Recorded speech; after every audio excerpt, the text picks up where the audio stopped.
আসসালামু আলাইকুম। নাহার মির্জা ব্লগ থেকে আপনাদের সবাইকে স্বাগতম। সবাই কেমন আছেন?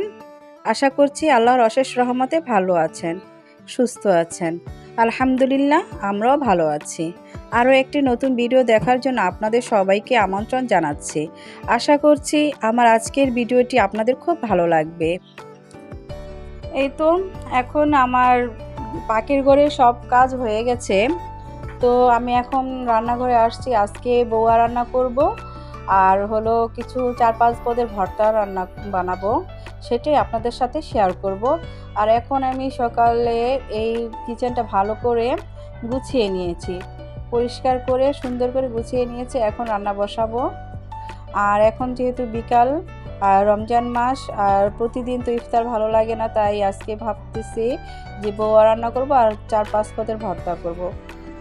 তো চলুন দেখি, শেয়ার করা যাক আপনাদের সাথে।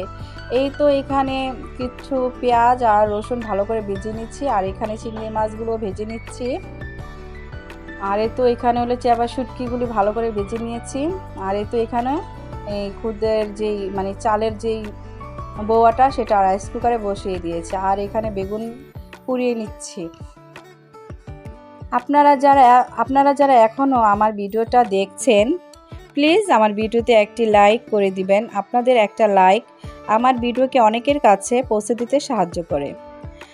আর খুব বেশি ভালো লেগে থাকলে তাহলে আমার ভিডিও চ্যানেলটি সাবস্ক্রাইব করে দিবেন।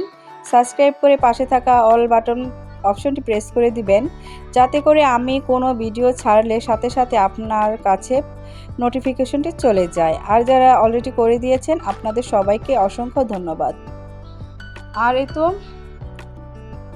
করতে করতে কিছু সব ভিডিও ফুটেজ উঠাইনি, তবুও যা পেরেছি উঠিয়েছি। এই তো এগুলি সব ব্লেন্ড করেছি, আর কিছু হাতে করেছি। তো এই তো আমাদের 4 পদের ভর্তা হয়ে গেছে। আর এখানে বউয়া রান্নাটা হয়ে গেছে। আর আমি বেশিরভাগ রাইস কুকারে করি বা প্রেশার কুকারে করি। তো এই তো এখন খাচ্ছি, যেহেতু ইফতার খুলে এখন বউয়া খাবো ইনশাল্লাহ। তো খুব ভালো হয়েছিল। যদি ভালো লেগে থাকে অবশ্যই আমার পাশে থাকবেন সবসময়, এটাই আশাবাদী। তো এই তো খানা খাচ্ছি। আর এখানে এই তো বেগুন ভর্তা, চাপা শুটকি ভর্তা, তারপর চিংড়ি মাছের ভর্তা, আর হলো আরেকটা হলো পেঁয়াজ মরিচের ভর্তা।